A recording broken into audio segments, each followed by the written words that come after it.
Shalom. Most High in Christ bless. I'm Brother Jacob, and to my left, Brother Jeremiah. And today we're doing the topic of thanksgiving. We're going to break this thing into two parts. First, we're going to go over some much needed history. Today we're going to deal with Christopher Columbus, the things that happened, and the reason why they came over here, things like that first. And then we're going to show why we believe that the natives are the children of Israel. We're going to go into what other people have said, not just us, but what other people have said. But let's start out like we usually do. Ezekiel chapter 3, verse 11 and 17. All right. Book of Ezekiel, chapter 3, verse 11. And go, get thee to them of the captivity, unto the children of thy people, and speak unto them, and tell them, thus saith the Lord God, whether they will hear or whether they will forbear. Right. Whether they will hear, whether they will forbear, to the children of thy people, meaning your own people. Now 17. Verse 17. Son of man, I have made thee a watchman unto the house of Israel. Therefore, hear the word at my mouth, and give them warning from me. So that's what we're doing. We're giving you the warning. We're giving you history. We're teaching you everything we can so that you can understand who you are. You so-called blacks, you so-called Hispanics of Negro and Indian descent. You are the children of Israel. Now, we're going to jump right into it. We're going to the book Christopher Columbus and the participation of the Jews in the Spanish and Portuguese discoveries. We got a lot of reading to go through today, so let's get into it. All right. This is Christopher Columbus and the participation of the Jews in the Spanish and Portuguese discoveries. Charles Gross and Meyer Kesserling. It's chapter 2, page 11. It was Christopher Colombo, or to use the Latin form, Christophorus Columbus, who after settling in Spain called himself Colin. Born in 1446, Columbus was the son of a poor weaver of Genoa. He spent his youth in Savona, a small maritime town in which, as in Genoa, several Jewish families dwelt in medieval seclusion. This is page 14. He possessed some of the works written by or ascribed to Abraham ibn Ezra. For example, the little book on the critical days, Liber de Luminaribus. Excuse me. All right. Ibn Ezra was an eminent man of learning. His name was honored by Christians as well as Jews. This book interested Columbus so much that he excerpted 3 whole chapters. He was also very fond of reading the Bible and the 4th book of Ezra, which was probably written by a Jew who lived outside of Palestine. According to his own assertion, the incentive that impelled him to plan his discoveries was not a love of science, but his interpretation of the prophecies of Isaiah. Okay, so he was very fond of reading the Bible and the 4th book of Ezra, and also he was reading prophecies in Isaiah. So it was no mistake that he wanted to come over here. 2nd Ezra chapter 13 and verse 40. This is what he's talking about in what they call the 4th Ezra, the 4th book of Ezra. All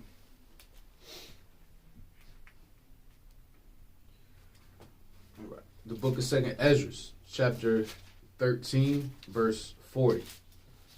Those are the 10 tribes which were carried away prisoners out of their own land, in the time of Hosea the king, who Salmanasar, the king of Assyria, led away captive. Keep it. Remember Salmanasar. Remember that. Go ahead. And he carried them over to the waters. Carried them over the waters. And so came they into another land. Mm-hmm. But they took this counsel among themselves, that they would leave the multitude of the heathen and go forth into a further country where never mankind dwelt. So when you go, you can go into the book of Kings, 2 Kings, 15, 17, 18. They took them on the other side of the Euphrates to Gozan, those areas where that was owned by the Medes. They took them over there. It's well documented. We even got in the book Benjamin of Tudela, it can tell you city by city where our people were. Go ahead. Verse 42, that they might keep their statutes, which they never kept in their own land. Mm. And they entered into Euphrates by the narrow passages of the river. Right, you good. So it said, and there they might keep their statutes, which they never kept in their own land. Keep that in mind too, because we're going to read some stuff about that. There's no mistake why the so-called white man came over to this side of the earth and was saying, we think those are Jews. Those must be Israelites because of the customs they was keeping. Last verse. 44. Yeah, 44. Verse 44. For the Most High then showed signs for them, and they held still the flood till they were passed over. Go ahead, one more. For through that country there was a great way to go, namely of a year and a half, and the same region is called Arsareth. Right, so we're good on that. Now, back to Christopher Columbus. Back to this book. All right, Christopher Columbus book. This is page 22. Columbus sought his fortune at the Spanish court during a period of violent political revolutions. It was not an opportune time for him to secure aid for his enterprise from the rulers of Spain. Discord prevailed in Castile, in Aragon, in Catalonia, and Navarre, and a war raged along the southern frontier of the Iberian Peninsula. The crown was impoverished. Even in the royal palace, the most pressing wants often remained unsatisfied. The conduct of the pleasure-loving queen evoked all kinds of rumors. So I want y'all to think about this. Now you had them, the Spanish, fighting against the Moors at this time. So they were impoverished. I'm sorry. They were impoverished, and the government itself needed money. Keep that in mind. All right, this is page 31. It has long been known, and Spanish historians of the present day freely admit, that the introduction of the Inquisition was due not so much to religious zeal as to material considerations. It was used as an instrument to advance in political absolutism. One aim of the power-loving king was to humble and subdue the Castilian nobles, who possessed great privileges, and among whom were not a few Moranos. His chief object was to, however, to secure the wealth of the Moranos. Hold on right there. So the Moranos were your black Jews that converted by force into Christianity. Now the whole thing is that they were faking it. That's important going forward. They were faking it. So they needed money. The crown, the government needed wealth. Go ahead. A conflict with the Moors was inevitable. The signal of war had already been given. The royal treasury was empty. There you go. The royal treasury was empty. They need money. Even if you're going to fight a war, you need money. You got to pay your soldiers. Now go to the next page. The king regarded the introduction of the Inquisition and the confiscation of the property of its victims as the only available method of improving the desperate financial situation.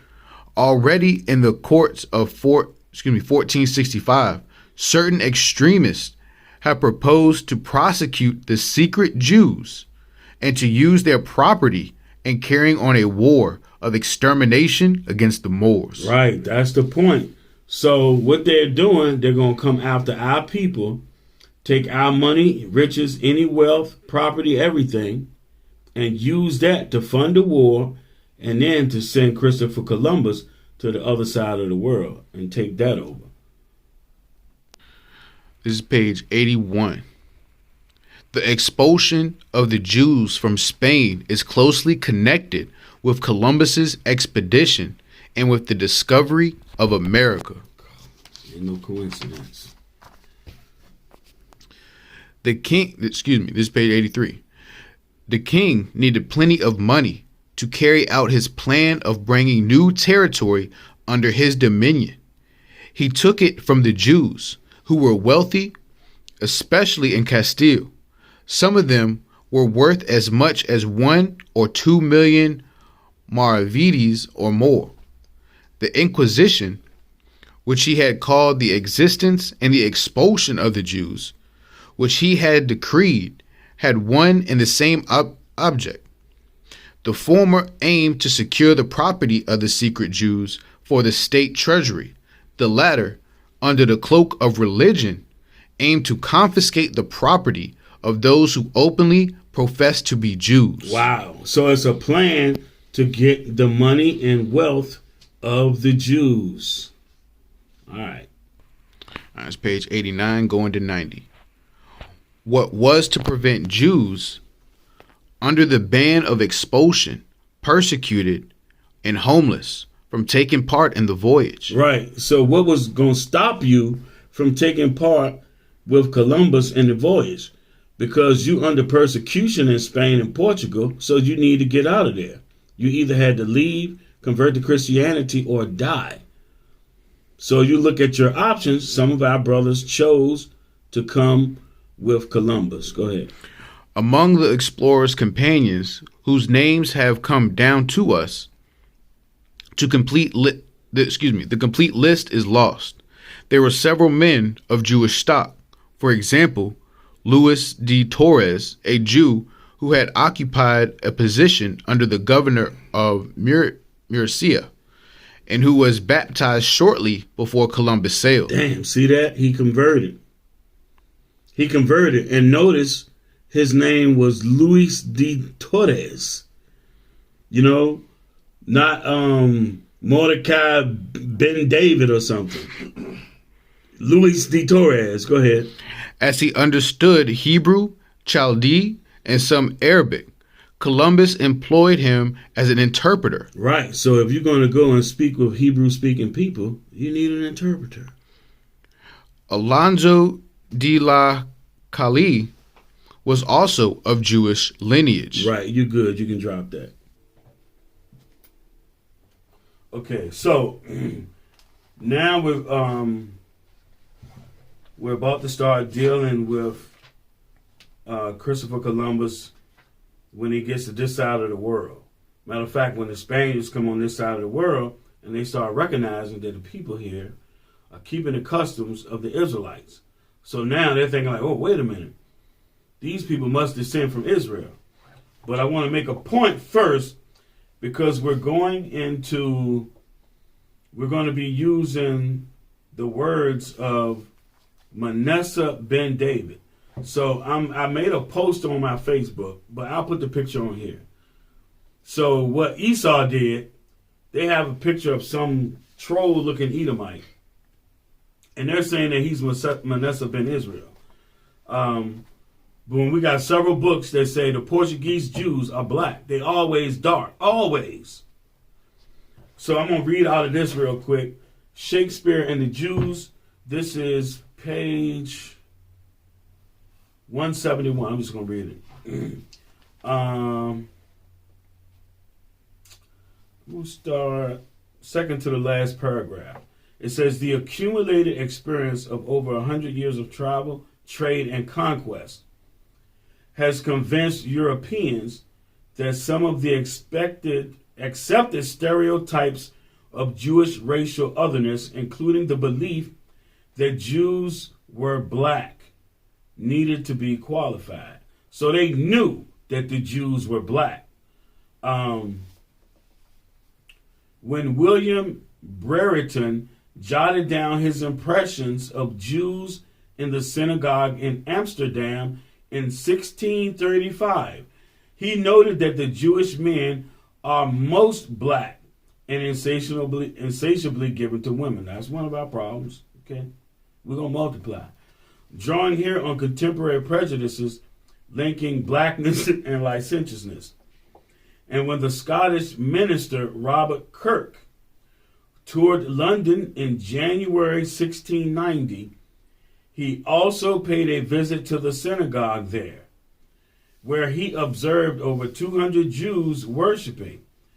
He noted in his journal that they were all very black men and indistinct in their reasoning as gypsies. I'm going to drop down a little bit.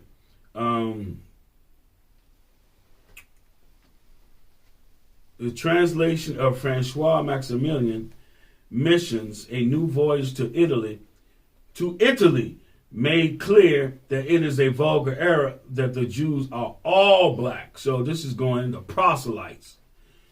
This mission observes it is only true of the Portuguese Jews. So the Portuguese Jews are black. Guess where Manasseh ben Israel is from? Portugal. Another lie. Yet another lie.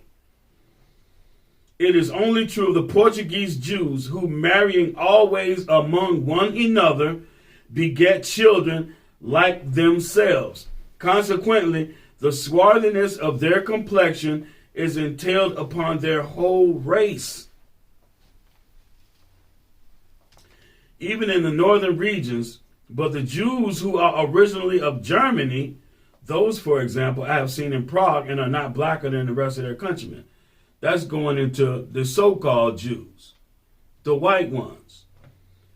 Even Manasseh ben Israel, in his plea for the readmission of the Jews into England, offered evidence that some of the Jews in different lands differed racially.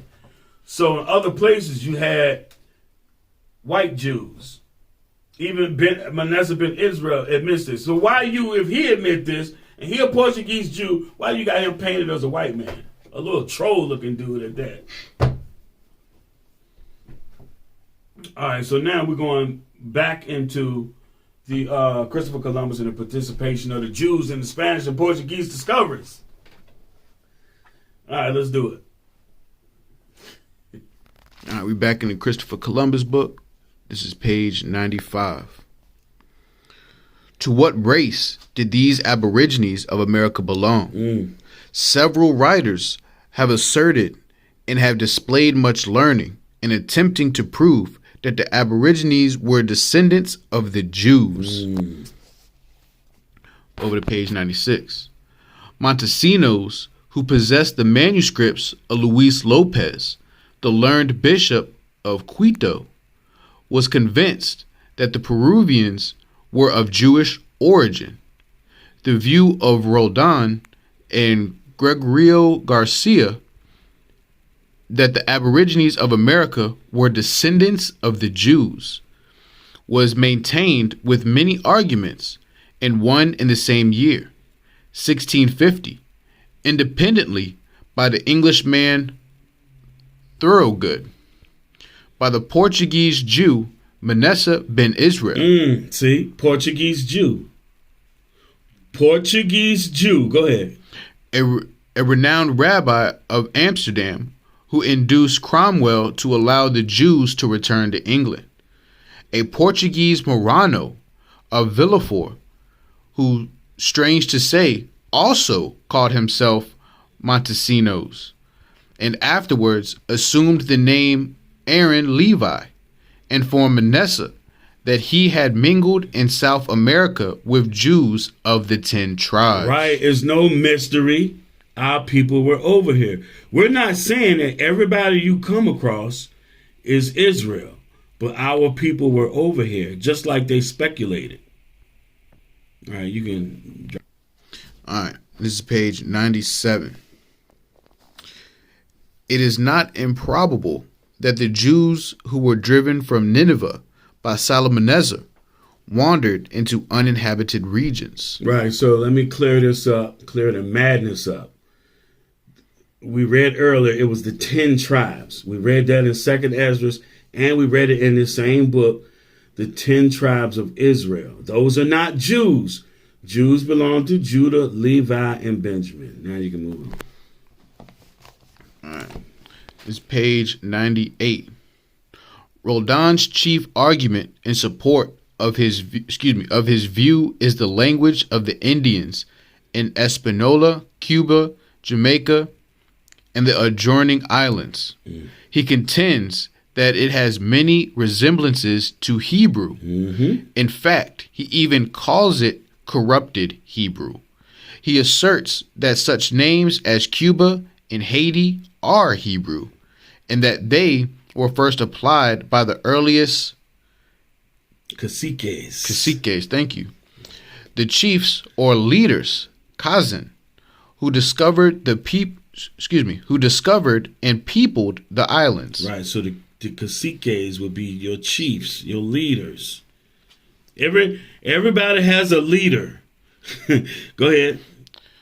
The names of rivers and the persons in use among the natives are derived from the Hebrew. For example, hyena from the Hebrew ain, stream, Yons from Jonah, Yake from Jacob, Urias from Urias, Siabu from Seba, Macy from Moisi. The names of their tools, of their little canoes or canasas, the name axi for pepper, the name of the storehouse for maize, grain, and the like all point to the Hebrew language.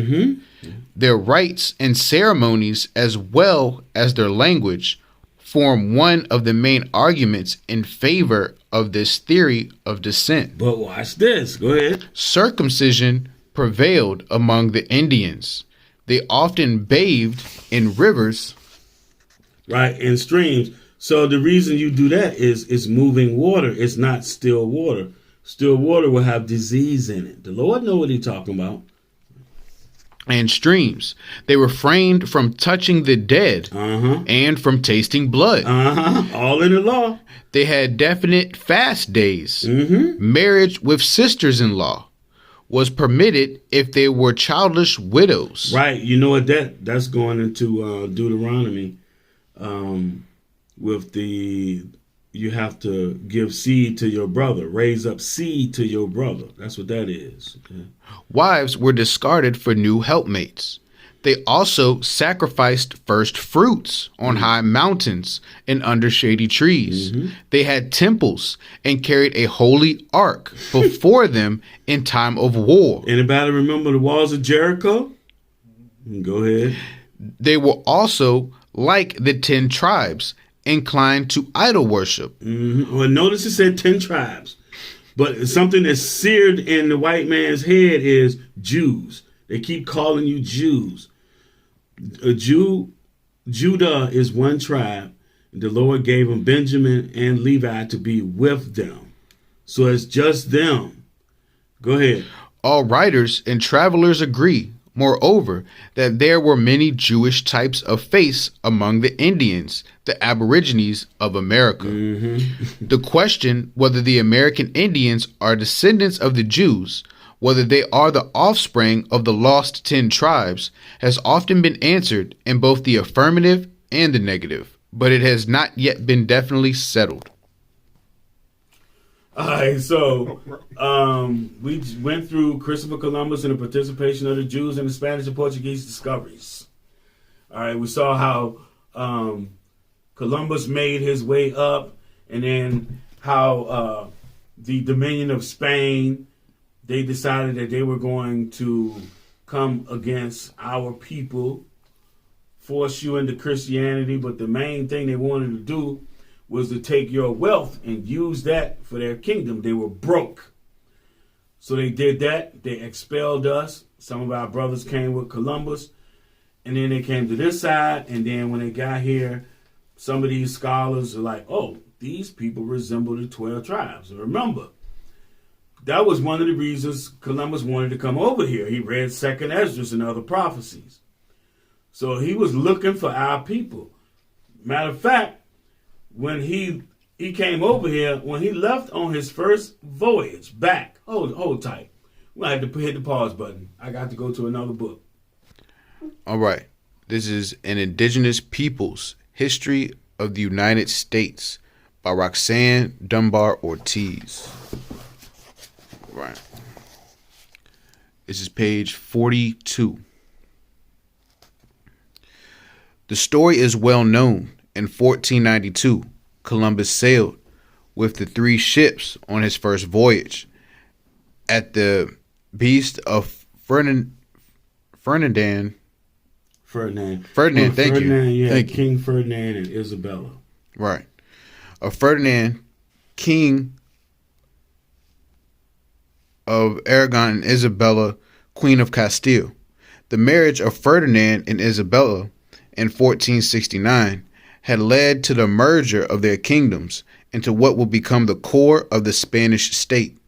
Columbus planted a colony of 40 of his men on Hispaniola, now the Dominican Republic, and Haiti, and returned to Spain with indigenous slaves and gold.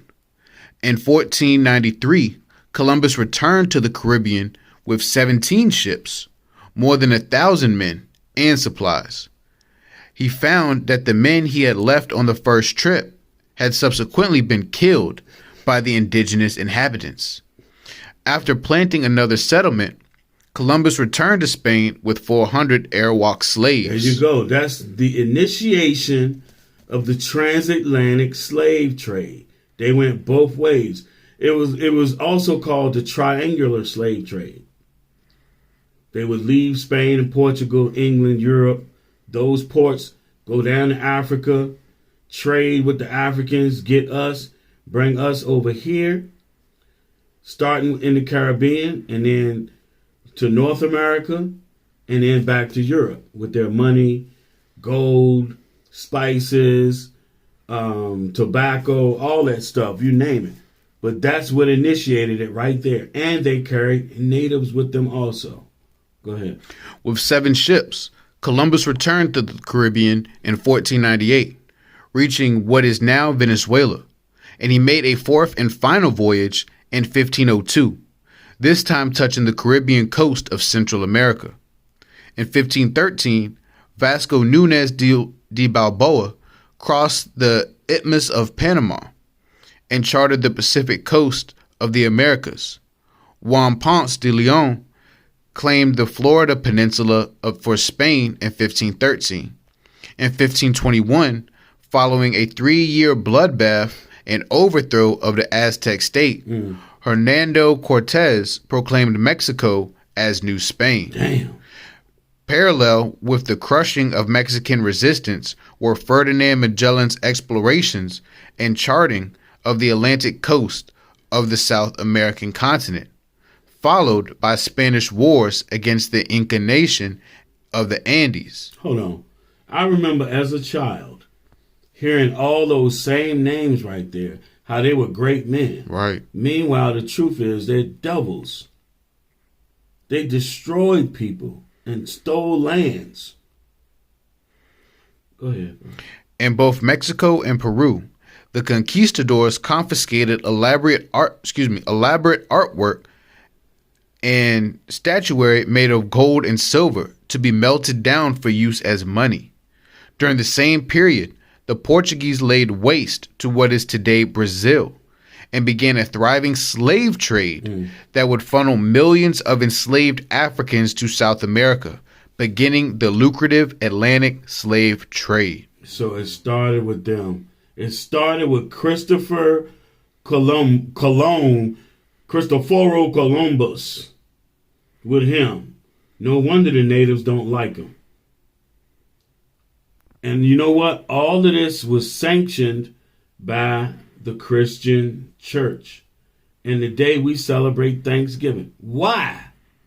You're celebrating the genocide and destruction of a people, your own people.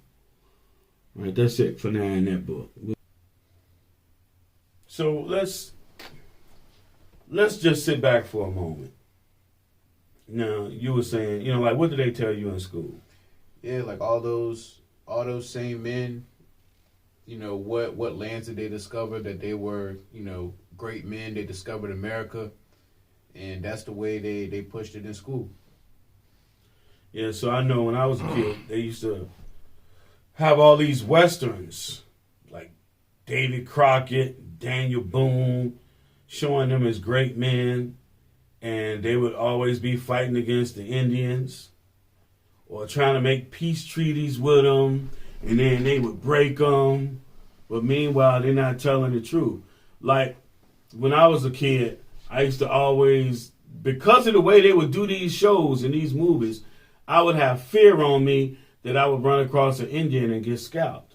Mm-hmm. When in all actuality, it was them scalping the natives, and the natives was doing it in response back to them. Since I said that, I'm going to put up a screenshot that I showed you earlier about they were paying $250 for what they call a redskin, which is the scalp of a native. Even the lady that did that book, Roxanne Ortiz, I have a video with her explaining how the term redskin came about. It came about from the blood coming from their head being scalped and running over their body, and they would call you a redskin. It had nothing to do with the color of skin. But later on, that's what people thought. And to this day, oh yeah, the Indians are red. No, they're not. But now we're going to go to the History of the Jews by Hannah Adams. We're going to go to the appendix and see what it says about the natives of this land. All right, this is the history of the Jews from the destruction of Jerusalem to the present time by Hannah Adams. All right, this is page 556, the appendix. The 10 tribes who were carried away captive by the king of Assyria have been lost for more than 2,000 years. That's Salmanassar. Mm-hmm. Various conjectures have been formed both by Jews and Christians respecting the place of their residence, some of which shall be briefly mentioned. Manasseh ben Israel, in a work styled The Hope of Israel. The Hope of Israel. The same Portuguese Jew, Manasseh ben Israel, that they got him as some retarded looking Edomite. Go ahead. Has attempted to prove that the American natives were the descendants of the 10 tribes. Mm-hmm. This opinion has been adopted by some Christian writers, particularly by James Adair Esquire. Well, also the Mormons said too. Go ahead. A trader with the Indians and resident in the country for 40 years. So so this guy, Adair, he resided with them. He lived with them and traded with them for 40 years. So he's going to give you his observations. Go ahead. He was a most careful observer of their whole economy, both public and private, and had the best opportunity of knowing it without much danger of deception. In a work entitled The History of the American Indians, he concludes his observations on their origin and descent as follows. From the most exact observations I can make in the long time I traded among the Indian Americans, I was forced to believe them lineally descended from the Israelites. See that? He didn't see, so he said lineally, meaning by lineage. He believed them to be descendants of Israel, not proselytes. Go ahead. Either while they were a maritime power or soon after the general captivity. So he's talking about during the time of David. When David and Solomon, when they were a maritime power. I think it was David that had the greatest navy at that time. Go ahead. The last, however, is the most probable. Had the 9 tribes and a half of Israel, which were carried off by Salmanasar, king of Assyria, and settled in Media, continued their long, it is very probable by intermarrying with the natives and from their natural fickleness and proneness to idolatry and the force of example. So he's saying that over there on the other side of the world, that they probably picked up idols from those other nations and they mixed with those nations. That's why you don't understand what they look like. We got to go by, the customs they was keeping, and you got to look at the spirit of the people too, whether they our people or not. But go ahead. That they would have adopted and bowed before the gods of the Medes and Assyrians, and have carried them along with them. But there is not a trace of this idolatry among the Indians. Hence, he argues that the 10 tribes who were the forefathers of the Americans soon advanced eastward from Assyria and reached their settlements in the new continent before the destruction of the first temple. So one thing this guy understands, he knows the difference between Jews and the northern kingdom of Israel. See, also in the same book, it calls the 10 tribes or northern kingdom, calls them Beni Israel, meaning sons of Israel, and tells you that they're not Jews. Go ahead. In order to prove that the American Indians are descended from the 10 tribes, Mr. Adair adduces various arguments. A sketch of his mode of reasoning is as follows. First, all the Israelites were divided into tribes and had chiefs over them. So the Indians divide themselves. Each tribe forms a little community within the nation.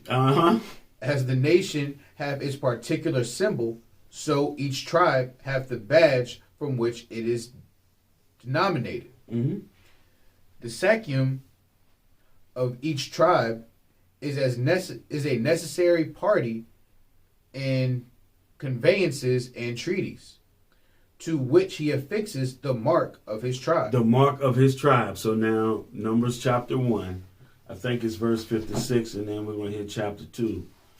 This is what he's talking about. Like when you're looking at, like during the time of King David, and you see all these, it's this ite, the Hittite, the other ite. Like it's not talking about other nations. It's talking about these tribes, these minor tribes that descend from the patriarchs.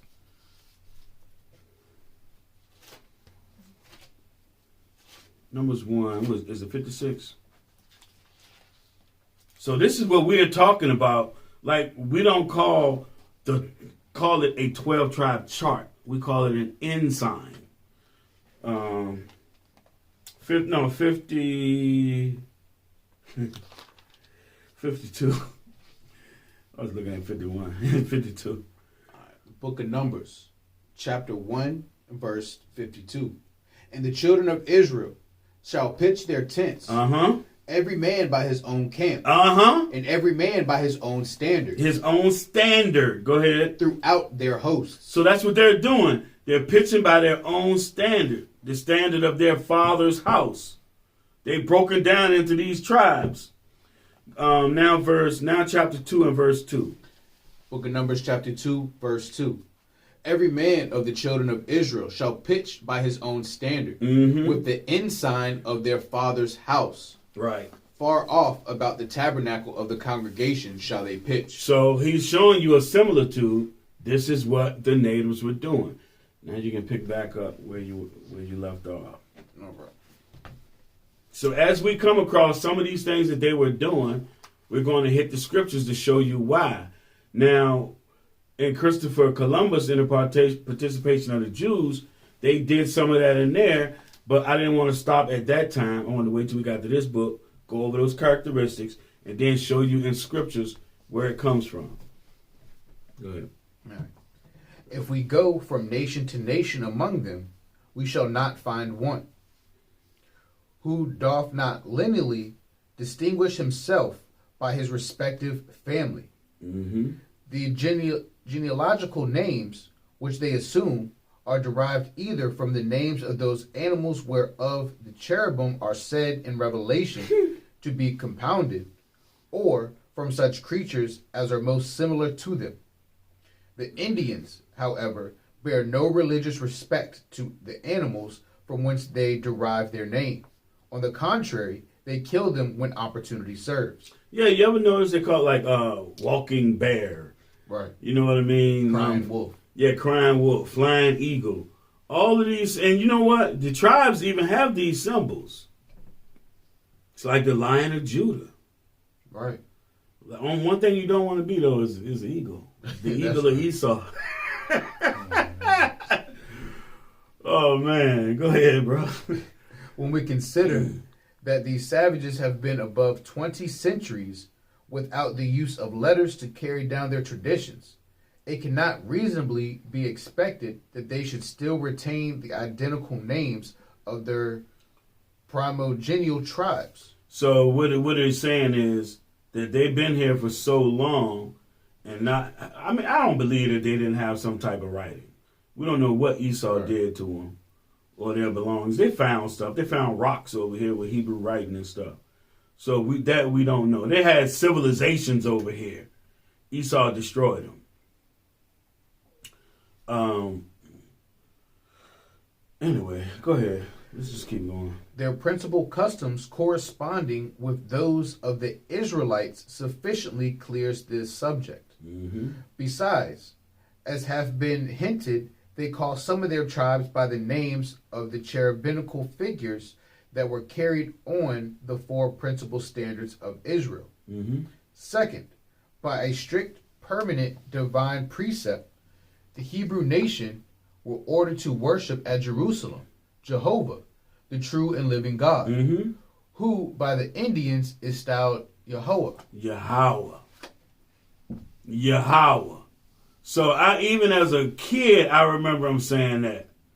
I used to be like, why they say it like that? Hey Yahweh, hey Yahweh, hey Yahweh. I used to be like, why they, you know what I'm saying? Why they, and then, but when I found out, start hearing the different name doctors, I was like, wait a minute, that sounds like something that the natives would say. Why they say, it sounds like they're saying Yahweh. They were. But they're saying that over time, it has changed. You've gone from generation to generation to generation to generation. And things change over time. You can go ahead. The ancient heathens, it is well known, worship in plurality of gods. Right. As various as the countries they inhabited, and as numerous with some as the days of the year. Yep, some of them had 365 idols and gods. Go ahead.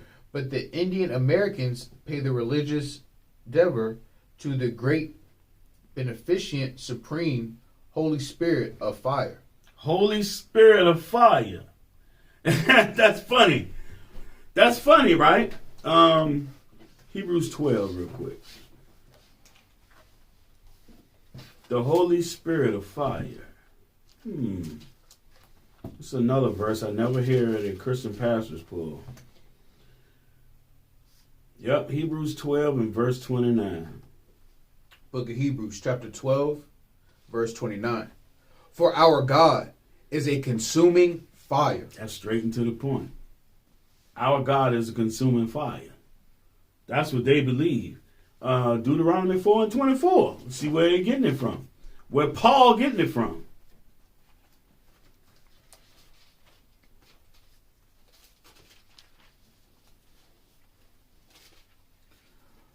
Book of Deuteronomy. My bad, not Deuteronomy. I mean, yeah, not verse 4. 24. Book of Deuteronomy, chapter 4, verse 24. For the Lord thy God is a consuming fire, even a jealous God. Right, even a jealous God. If you want to see that fire, worship another God. Read that part again. That's what he mean when he say jealous. I know other gods before him. But the Indian Americans pay the religious devour to the great, beneficent, supreme, Holy Spirit of fire. Right, go ahead. Who resides, as they think, above the clouds. and on earth also with unpolluted people. Mm. He is with them, the sole author of all animated and vegetable nature. They do not pay the least perceivable worship to any image or to dead persons, neither to the celestial luminaries. Wait. Back up a few words.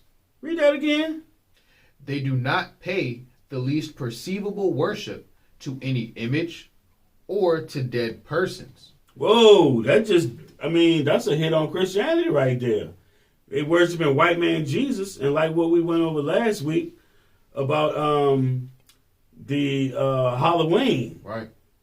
All Saints Day, All Souls Day, that stuff. They got enough sense not to follow that. But you don't? In Christianity? Go ahead, my brother. Go ahead.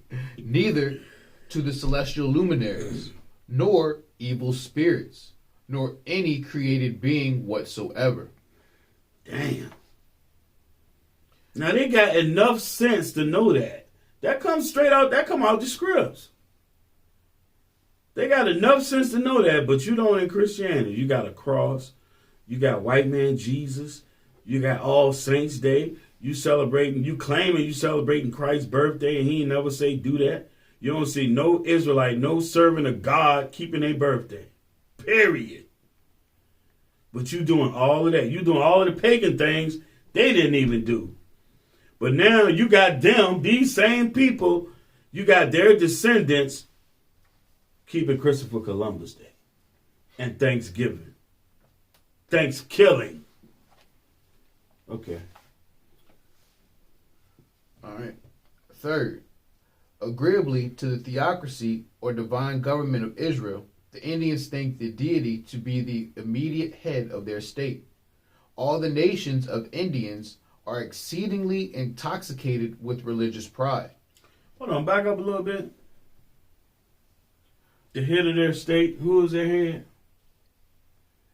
It says, agreeably to the theocracy or divine government of Israel, the Indians think the deity to be the immediate head of their state. So that would be the prince. So like every tribe had a prince. You had a representative that would go to like the high priest or whatever. Like you read in Ezekiel 44, it'll be the prince's part. So in Numbers, there's a prince for each tribe. And it went through and named, this is the prince for this tribe. This is the prince for this tribe. So that's who you had to go through. That's what it means by immediate deity. He's the God of that tribe, meaning that the judge, the ruler. Not a supreme being, but a ruler or a judge. Go ahead.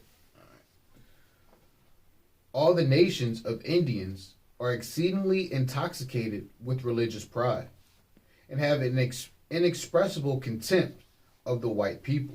So what he mean by that is they had pride in their nation, in their own people. They were not, they didn't believe in all people being together like we taught today. They had pride in themselves and who they represented. They are, like you see here, them talk about their ancestors. They kind of take that thing to worship now. But their ancestors were important. Like the scriptures say, remember the days of old, ask your father. Malachi 4, he going to turn the heart of the children to their fathers. We're not doing that today. Take a lesson. Go ahead. They used to call us, in their own war orations, the accursed people. Hold on. I know I got a scripture for that. That's, yeah. Isaiah 34 and 5. The cursed people.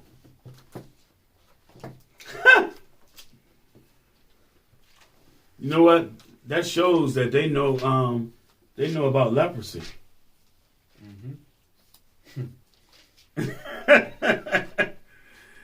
Isaiah 34 and 5. Let's see who these accursed people are. Okay. Book of Isaiah, chapter 34 and verse 5. For my sword shall be bathed in heaven. Damn. Behold, it shall come down upon Idumea, and upon the people of my curse to judgment. Right. Idumea is the Greek word, the Greek and Roman word for Edom. So it's talking about the Edomites are the people of his curse. Now back. They used to call us in their war orations the accursed people. Oh. All right. But they flattered themselves with the name of the beloved people, because their supposed ancestors, as they affirm, were under the immediate government of the deity, who was present with them in a very peculiar manner, and directed them by prophets, while the rest of the world were aliens and outlaws to the covenant. Wow. That's the same thing that the Bible is saying. Everybody outside of Israel, they ain't got no part in this. People think it's strange when you be like, what are you doing with the Bible? This doesn't pertain to you. It doesn't. The covenant is only made with Israel, with the southern kingdom and the northern kingdom. You go ahead. When the old Argomagus, or any of their magi, is persuading the people at their religious solemnities, solemnities, to a strict observance of the old beloved or divine speech, he always calls them the beloved or holy people, agreeably to the Hebrew epithet, Ami, my people. Right. So hold on right there. So let's go to that prophecy. Let's go to Hosea 1. See what he's talking about. That means, Ami means my people. Now this is a scripture you can go to show that the northern kingdom was cut off and that they are no longer God's people till Christ could come back. They were cut off. It was a hard time finding Hosea. These books get real small and short when you get towards the end of it. I know I'm close. Daniel. Gotta be right. Yeah, it is. 1, give me verse 6, I believe. All right. Book of Hosea, chapter 1 and verse 6. And she conceived again and bare a daughter. And God said unto him, call her name Loramah, for I will no more have mercy upon the house of Israel, but I will utterly take them away. Right, so he had the northern kingdom taken into captivity. Great majority of them. There were still some that were left in the land, and they were called strangers and Gentiles. Even those that got carried away, they were called Gentiles. That's what they're talking about in the New Testament. Gentiles. He's not going to have mercy on them, and he's going to have them taken away. Go ahead. Verse 7. But I will have mercy upon the house of Judah. Right, see? So Judah was still in the graces of the Lord, even though they was being wicked. But he told the northern kingdom, you're not going to be my people. Go ahead. And will save them by the Lord their God, and will not save them by bow, nor by sword, nor by battle, by horses, nor by horsemen. Now verse 9. Verse 9. Then said God, call his name Lo-Ami, for ye are not my people. Right. So he was saying Ami means my people. So Lo means not. You are not my people, and I will not be your God. So the northern kingdom was cut off. Here's the prophecy. Now back to the book.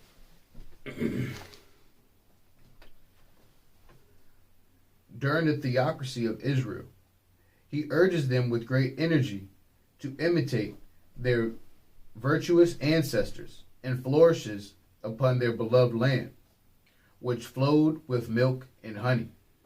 It is their opinion of the theocracy, or that God chose them out of all the rest of mankind as his peculiar people. Whoa.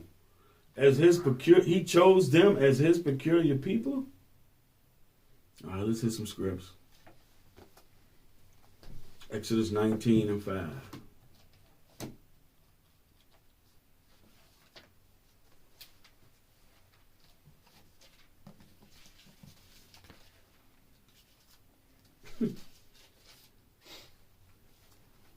It's amazing. Book of Exodus, chapter 19, verse 5.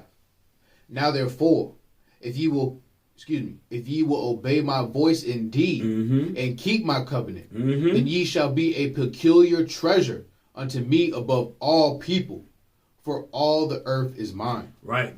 We are that peculiar treasure. That's why they think they're a peculiar treasure. Deuteronomy 14 and 2.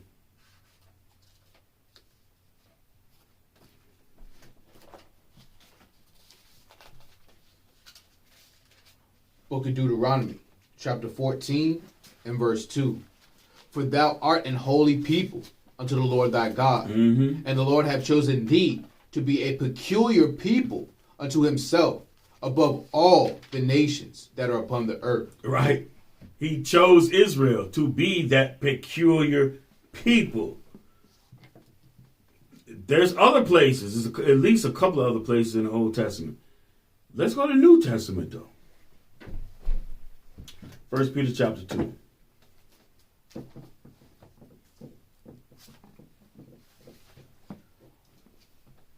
Give me verse 9. Book of 1 Peter, chapter 2 and verse 9. But ye are a chosen generation, a royal priesthood, a holy nation, a peculiar people. It's the same thing we read in Exodus 19 and 5. That ain't talking about nobody outside of Israel. Go ahead. That ye should show forth the praises of him who have called you out of darkness into his marvelous light. Calling us out of sin into the light and following Christ. That light. All right. Now back to the book.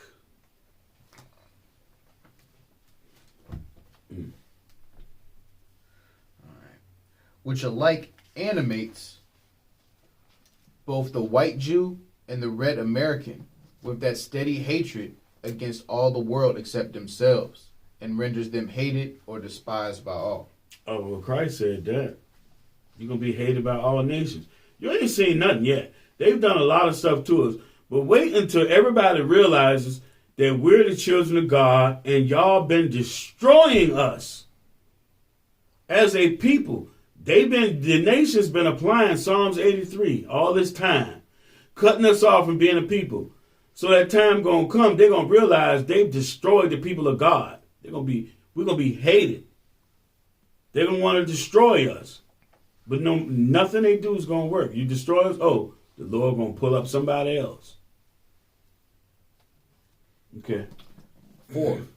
The Indian language and dialects appear to have a very idiom and genius of the Hebrew. 5th. They count time after the manner of the Hebrews.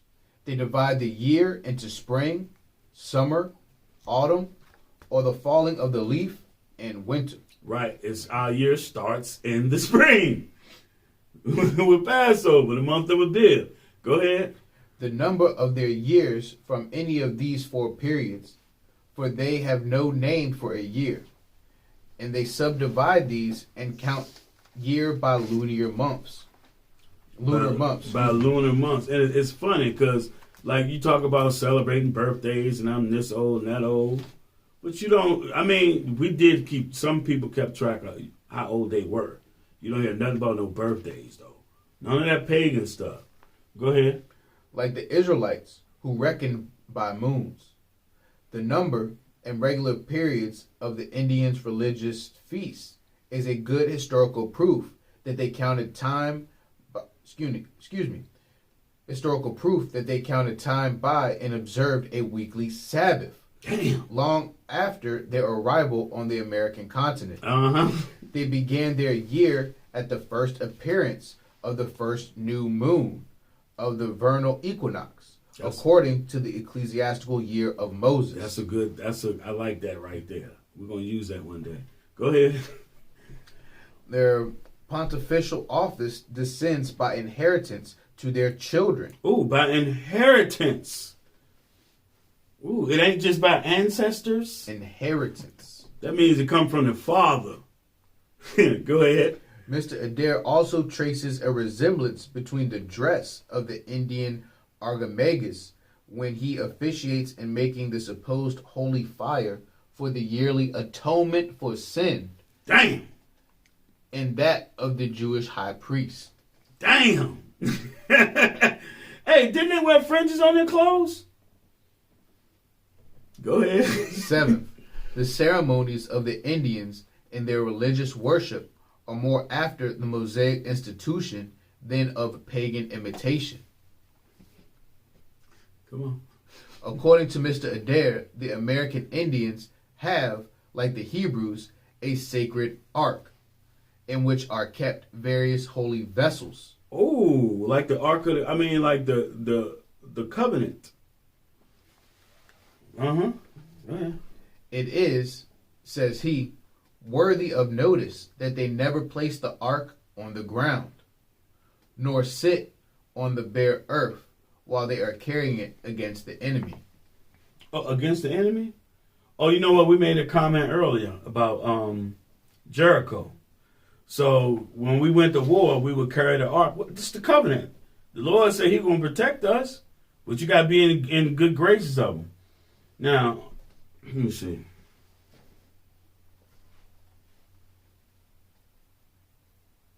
Yeah, keep going. I'm not going. I don't know. There's a reason I got that there. I know that chapter, but why did I go there? Let's see. That's the that's the ark itself. Oh yeah. That's why I got that there. It says the American Indians have kept, like the Hebrews, a sacred ark in which are kept various holy vessels. So yeah, read that. I know what that is. Book of Deuteronomy, chapter 31, verse 26.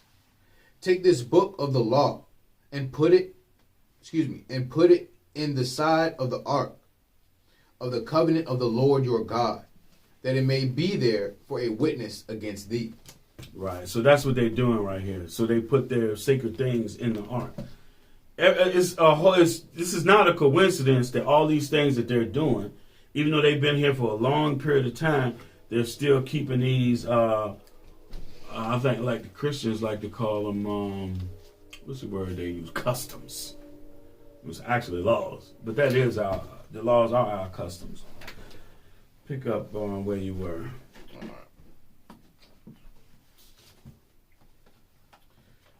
They have also as strong a faith of the power and holiness of their ark, as ever the Israelites retained of theirs.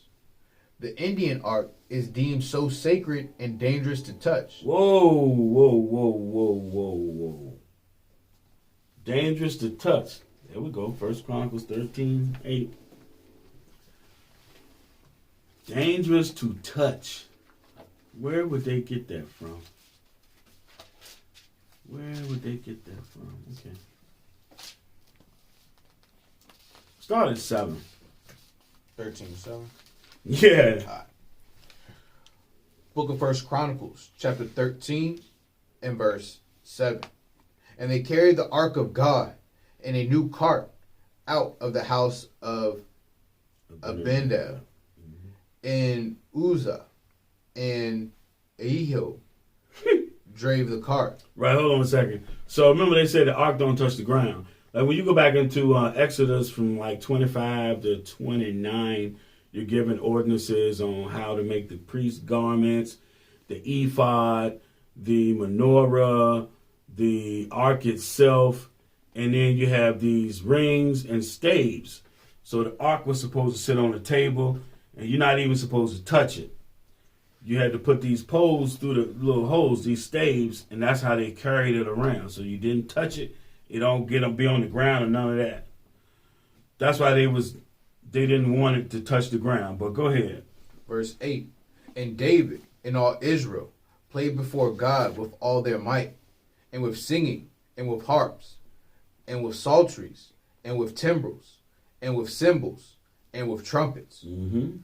And when they came unto the threshing floor of Chidon, Uzzah put forth his hand to hold the ark, for the oxen stumbled. Oh, so the oxen stumbled, and he put forth his hand to catch the ark to keep it from hitting the ground. Go ahead. And the anger of the Lord was kindled against Uzzah, and he smote him because he put his hand to the ark, and there he died before God. So that's why they would not touch the ark, their ark. You go back to the book now. It's funny, everything that they mention in here, so this dude understood. You can tell he had been reading the Bible. And so he understand, like, wait a minute, they doing too much stuff that resembles the Israelites. These have to be the people. They've been over here all this time by themselves. How they know all this stuff? Go ahead. The Indian ark is deemed so sacred and dangerous to touch, either by their own sanctified warriors or the spoiling enemy. I don't think nobody could touch it but the high priest. And that might have been once a year or something. I'm not sure on that. Go ahead. That neither of them dare meddle with it on any account. Dang. It is not to be handled by any, except the chieftain and his waiter, under penalty of incurring great evil, nor would the most inavert enemy dare to touch it. 8. The Israelites had cities of refuge for those who killed a person unawares. Oh, that's in the law too. In like manner, each of the Indian nations hath either a house or town of refuge, which is a sure asylum to protect a manslayer or an unfortunate captive if they once enter into it. In every Indian nation, there are several peaceable towns called Old Beloved, Ancient Holy, and White Towns, which appear to have been formerly towns of refuge. Right, let's hit that. Numbers 35 and 11. All praises to the Most High, that the Lord is our God, and he thought of all of these things. He put all these different things in the law for us. Start at verse 11. Book of Numbers, chapter 35 and verse 11. Then ye shall appoint you cities to be cities of refuge for you, that the slayer may flee thither, which killeth any person at unawares. At unawares, so that means he accidentally killed somebody. He did not kill anybody with malice. So, go ahead. I'll say it after this next verse. Verse 12. And they shall be unto you cities for refuge from the avenger. From the avenger. Go ahead. That the manslayer die not, until he stand before the congregation in judgment. Right. So, if somebody killed me, in my family, there would be an avenger. Someone would want to would avenge me and require the blood of that person that killed me. And matter of fact, hold this. Go to Genesis 9 and 6. People today, somebody will get angry and be like, yeah, I'm going to kill that nigga. And then they'll go and they'll do that, and then they wonder why somebody come and kill them. Yeah, read that. This is why. You can't escape God's judgment. You better repent immediately while you got Christ. Book of Genesis, chapter 9, verse 6. Whoso sheddeth man's blood, by man shall his blood be shed. Damn. For in the image of God made he man. So this is law right here. The Lord said this. People need to think about what they're doing. Just because other people doing it, you better think first. I know a lot of people that felt like, oh, they need to kill somebody, or somebody did something so grievous to them that they killed somebody, and it's just a matter of time. What's the name of that movie? With Doughboy. Ricky! Oh, Boys in the Hood. Boys in the Yeah, Hood. Boys in the Hood. It's just a continual cycle. At the end of the movie, it shows you Doughboy got killed the next week. This why. Better pay attention to what the Lord's saying. Now back to Numbers. Numbers 35, we at... You read it in 12. Yeah, read 11 and 12. Read 13? Yeah. All right. Book of Numbers, chapter 35, verse 13. And of these cities which ye shall give, 6 cities shall ye have for refuge. Mm-hmm. Ye shall give 3 cities on this side Jordan, and 3 cities shall ye give in the land of Canaan, which shall be cities of refuge. Right, cities of refuge. So they following all these so-called customs, as the Christians like to say. They keeping all these commandments, man. How they retain all that? It's just passed down, generation to generation. We're done with that.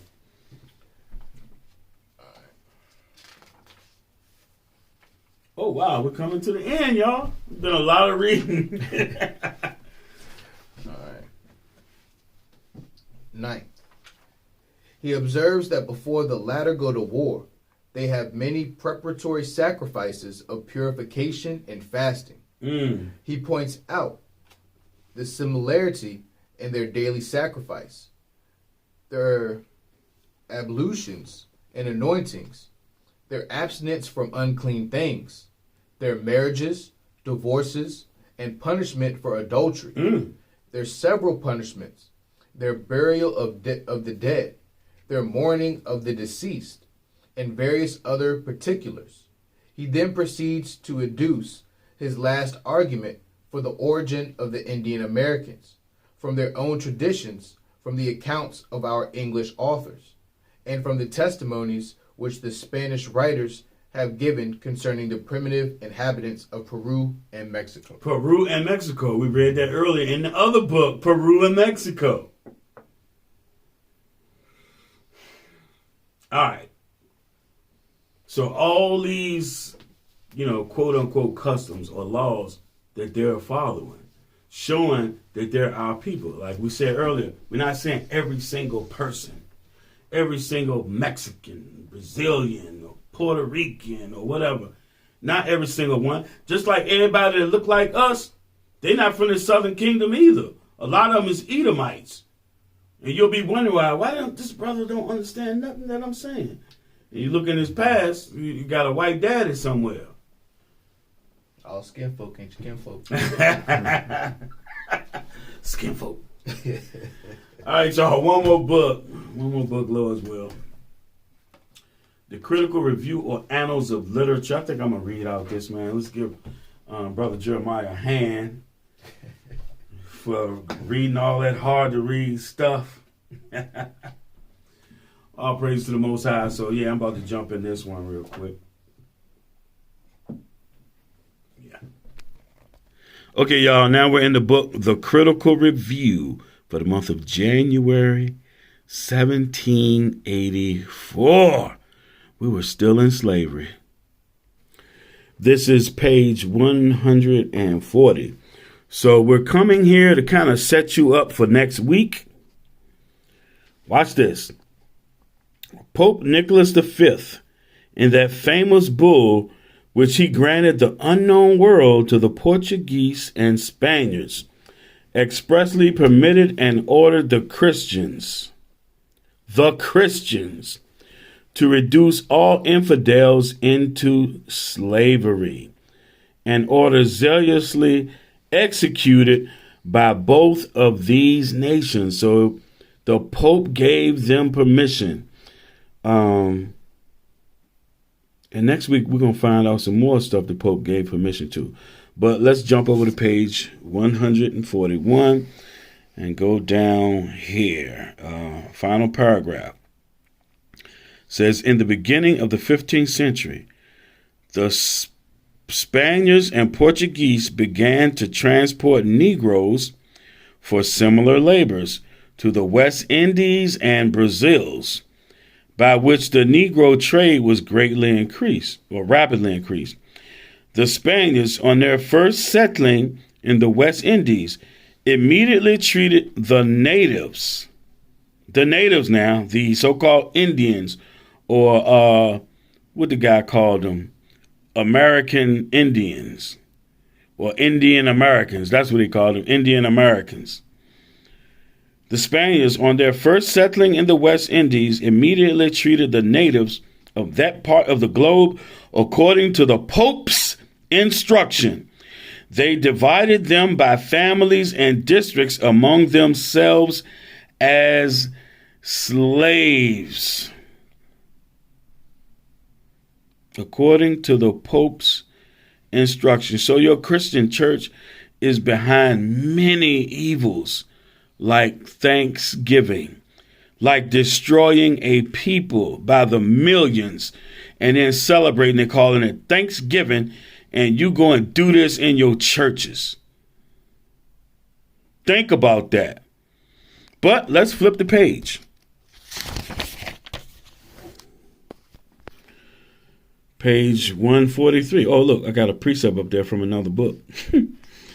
But it says, Indians were now forced to die for pearls, to wash gold fast, and to work gold and silver mines for their new masters. I wonder if they pulled Ephesians 6 on them. Be obedient to your masters on earth. I'm sure they did. They were often carried far from their native homes. And in short, they were so miserably fed and used that in a short time, these countries were entirely depopulated. In order to supply that loss, the Spaniards carried off the other Indians who were not yet subdued by stratagem or force, especially from the Lucaya Islands. The Spanish court at last prohibited these violences, but the Spaniards soon found means for evading the orders of their court. They decreed the Indians in Europe as the most sanguinary race of savages, on which Ferdinand repealed his former orders and bade them carry off these cannibals by... See that? Cannibals.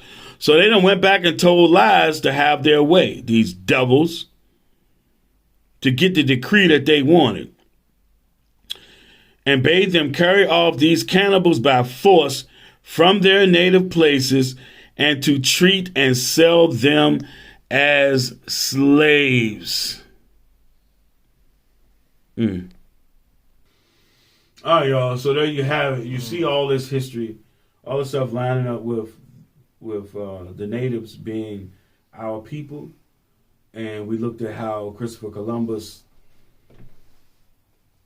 and Queen Isabella and Ferdinand and Pope John, I can't remember the Pope name, but the King of Portugal, John II, all these people that had their hands in it. They enslaved our people, killed our people by the sword on that side, took their belongings, used that to come over here, then came over here and did the same thing, just rape, rob, pillage, and everything. Give me John 8 and... No, give me John 10. John 10.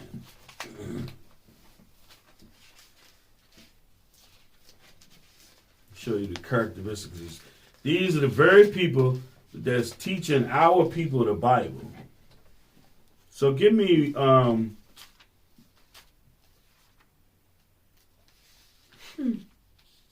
Give me verse 4 and 5. Book of St. John, chapter 10 and verse 4. And when he putteth forth his own sheep, he goeth before them, and the sheep follow him, for they know his voice. Right, this is talking about Christ. So when his people hear the doctrine of Christ, they going to follow. No, wait, that's the truth right there. They going to follow it. They ain't following Christianity. They ain't following Catholicism. They're not following Islam, Vishnu, none of that stuff. They're going to follow the Lord. Go ahead. Verse 5. And a stranger will they not follow, but will flee from him, for they know not the voice of strangers. So now give me verse 10. This is who destroyed us on the other side of the world and came over here and destroyed the natives here along with us. Verse 10. The thief cometh not, but for to steal, and to kill, and to destroy. That's what they came and did. So what's Christ going to do? Read on. I am come that they might have life, and that they might have it more abundantly. Because what we living right now ain't the life. This ain't the life you want. Straight up. When I had COVID and I was going through it, I was like, damn. I don't have a reason to be here other than to teach my people. This ain't a place to be desired. This is hell. All right, so that's it for today. Next week, we going into more detail of the things that happened over here and how now you call that day Thanksgiving when it ain't about, you shouldn't be giving thanks for what they did, what these people did, what they've been doing for the last 500 years. We should not be giving thanks for that. We're going to go into that. But that's going to do it for today. The book of Acts chapter 5 and verse 29. The book of Acts, chapter 5 and verse 29. Then Peter and the other apostles answered and said, we ought to obey God rather than men. Right. So we hope that you learned something in today's class. I know we read over a lot of stuff, but if you need to, just watch back through it. It might take a couple times for you to catch on to some of the stuff. It's on video, so you can watch it in your leisure. Make sure you share it and click like so more people have an opportunity to hear this stuff right at this time of year during Thanksgiving. It's Thanksgiving time. We're going to be concentrating on the Maccabean week and the rededication of the temple, the Feast of Dedication. That's what's going to be on our mind. I know daggone Thanksgiving. I'm going to refrain right there. So I'm Brother Jacob to my left. Brother Jeremiah. Brother Sirach. And with that, y'all, we say Shalom.